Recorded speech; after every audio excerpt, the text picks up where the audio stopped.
Monday's first video for you is first news story is from Oromia region of Ethiopia. Oromo Liberation Army has attacked a prison just 65 kilometers away from Addis Ababa, Ethiopian capital. Several prisoners have been released after this attack. Where did this attack happen? Second news story is from Tigray, where Tigray government has banned all transactions, all dealings with Ethiopian federal government. It means people of Tigray, individuals in Tigray, businesses in Tigray, they cannot have any transaction with Ethiopian federal government. Action could be taken against individuals in Tigray and some other developments as well. After emergency proclamation was declared in Tigray. Third news story is about an Ethiopian businessman who has donated 10 million Ethiopian birrs for job creation for the youth in Amhara region of Ethiopia. Fourthly, we know that Somalia's President Hassan Sheikh Mahmoud is in Eritrea. Yesterday, he visited Somalia soldiers receiving military training in Eritrea, and he attended their graduation ceremony yesterday in Eritrea.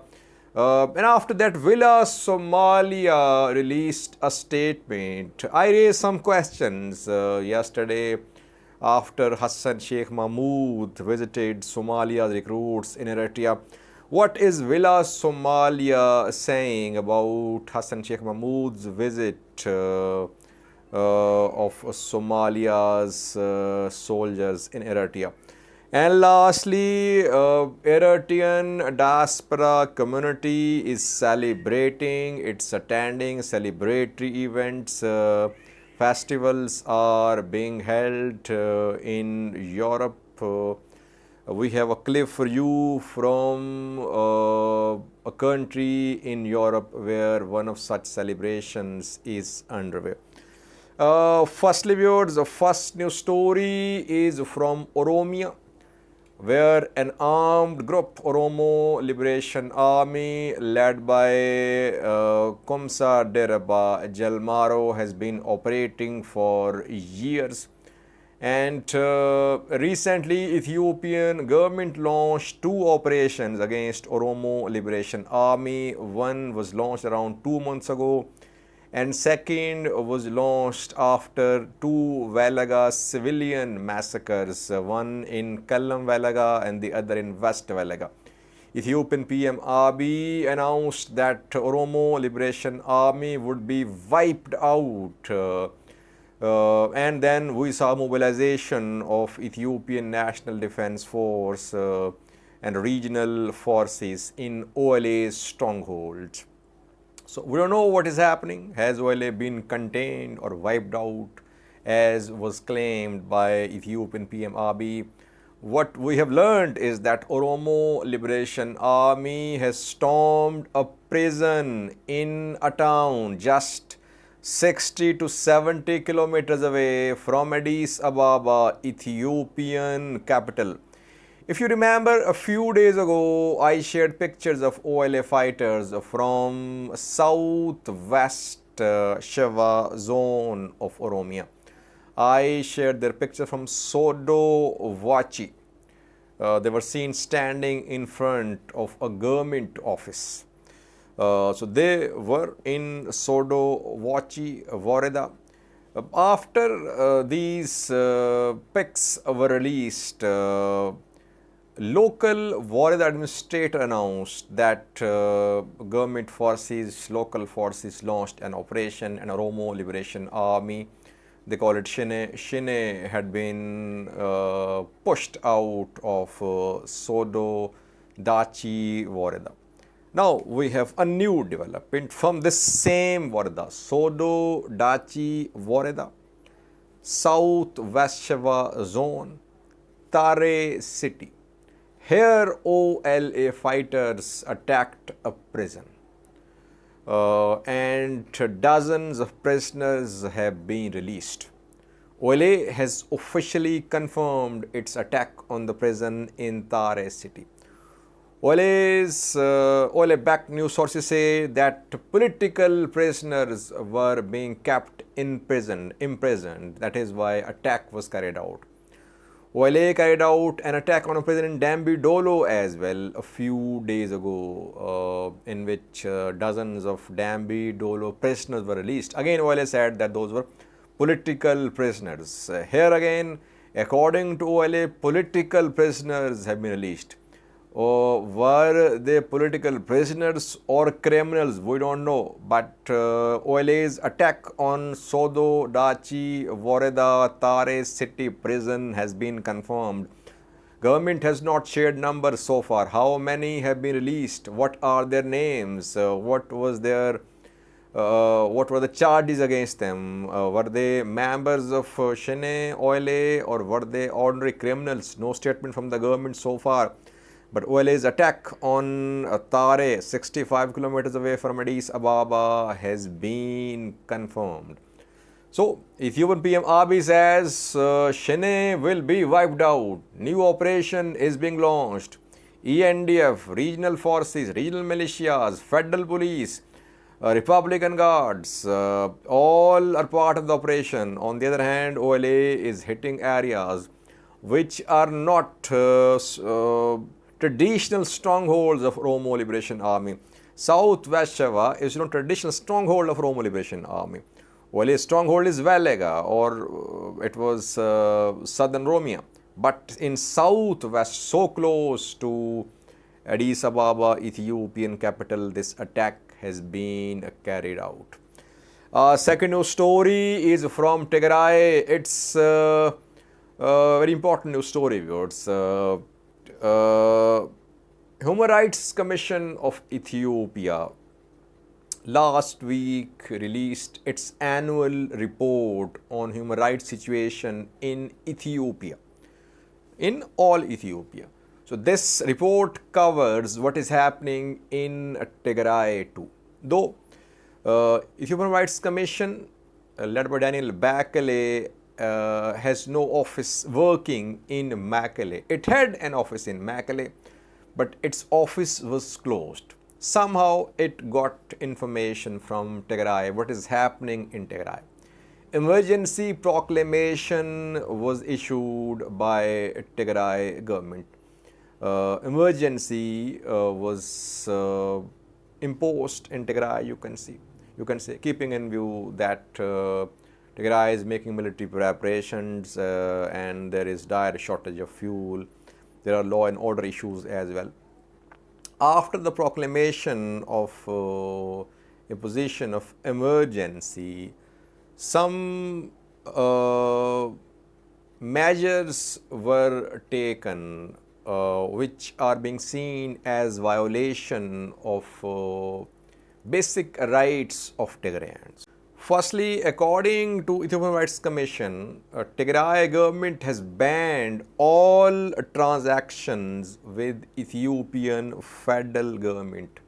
All deals, all transactions with Ethiopian federal government have been banned. So, if any Tigrayan living in Tigray is found involved in any engagement, transaction, business otherwise, with central government, he can be prosecuted.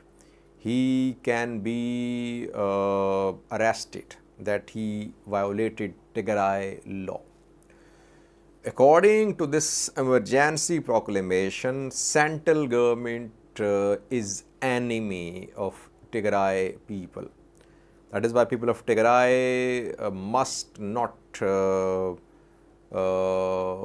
be involved in any business transactions or other transactions with Ethiopian federal government.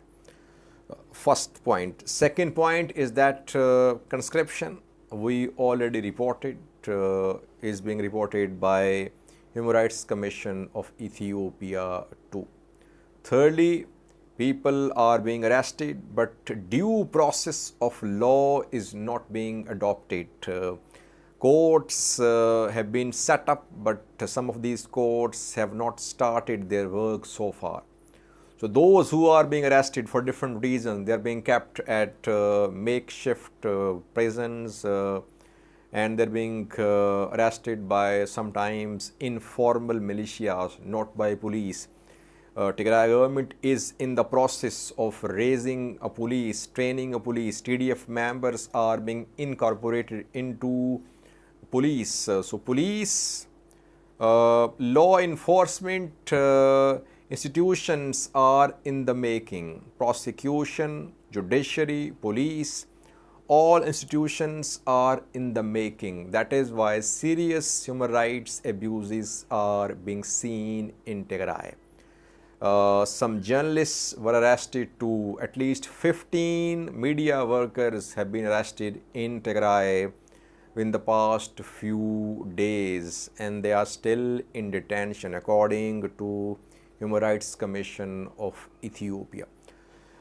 It's now a law in Tigray that people of Tigray cannot have any deals with Ethiopian federal government. How will businesses in Tigray run if Tigray government is banning such transactions, firstly? And secondly, Human Rights Commission of Ethiopia can be criticized. We can't argue if it is impartial, independent or not. But at least on federal level, there is a body, Human Rights Commission of Ethiopia, and Human Rights Council as well, which are monitoring human rights situation in Ethiopia, releasing reports, sometimes pro-government, sometimes anti-government. Question is there any human rights monitoring body in Tigray now?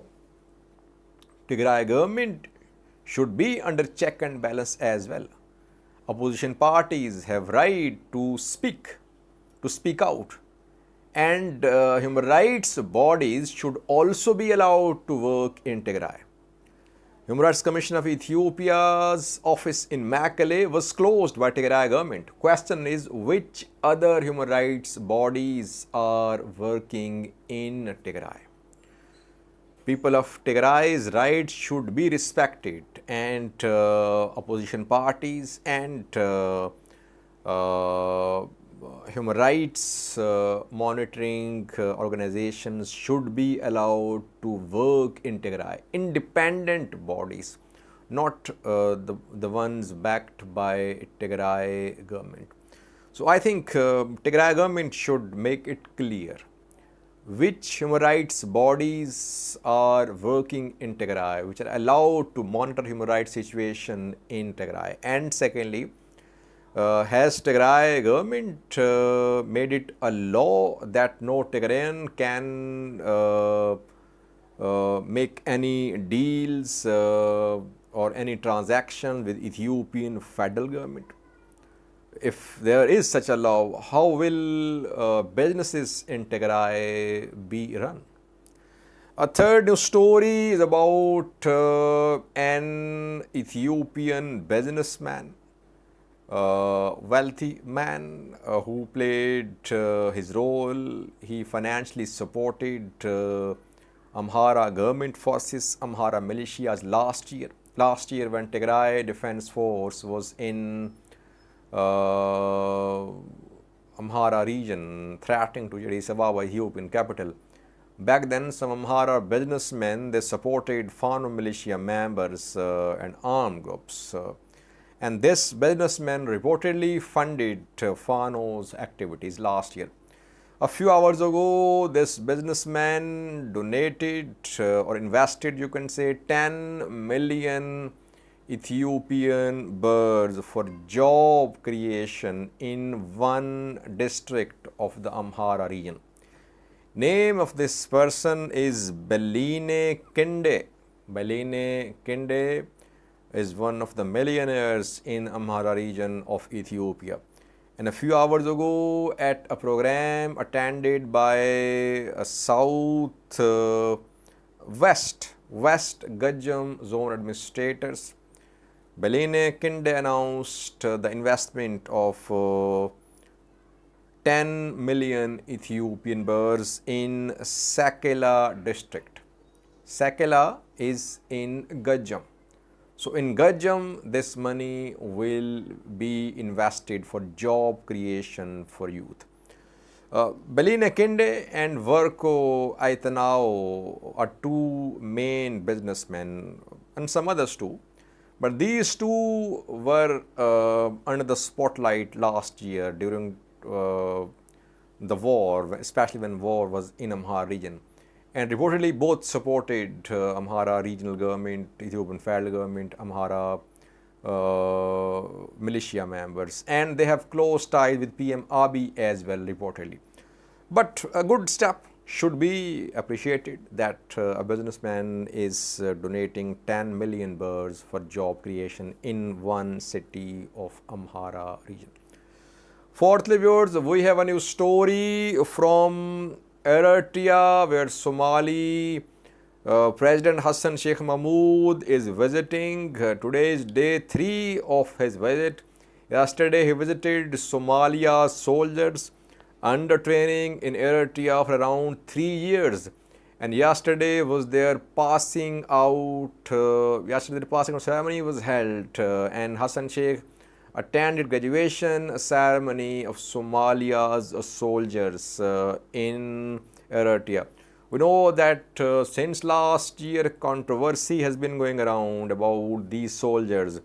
Tigray leaders, UN Special Rapporteur on Eritrea and some news sources claimed that Eritrea deployed these soldiers to fight in Tigray.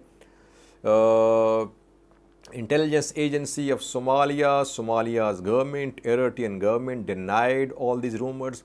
These soldiers were sent to Eritrea through Somalia's intelligence agency, not through Somalia's Ministry of Defense. That is why there were rumors that Somalia's intelligence agency led by Fahad Yassin back then and Farmajo, previous president, were in collusion with Eritrean government for deployment of Somalia soldiers to fight in Tigray, but there was never any visual confirmation of the presence of Somalia soldiers in Tigray. Hassan Sheikh visited these soldiers. How many were sent to Eritrea and how many were seen yesterday? So far, no statement by Eritrean government, by Somalia's government about numbers. We were waiting for official statement from Somalia's government. So Villa Somalia released a statement after Hassan Sheikh Mahmoud visited Somalia's recruits in Eritrea. What is Villa Somalia saying? Villa Somalia said, His Excellency Hassan Sheikh Mahmoud visited Somalia's army members who have completed their training in Eritrea, and he visited some other projects as well. So, very brief statement from Villa Somalia, no mention of how many were sent to Eritrea, how many have completed the training, when will they return, no statement. Maybe after Hassan Sheikh Mahmoud's return from Eritrea to Somalia, we could see more details. So far it seems that Somalia's government, Somalia's president are satisfied with what they are seeing in Eritrea. Lastly, was Eritrean diaspora community is known for organizing events, programs, festivals throughout the year, and one such program was organized in Germany. It's still underway. A festival attended by Eritrean Council General Kibriab Takaste in Germany. Large number of Eritrean diaspora community members were seen attending this festival. Song, dance, cultural programs will be held. Fundraising will also be held. Eritrean opposition groups have been opposing these events, and they say these events serve as fundraising events for Eritrean government.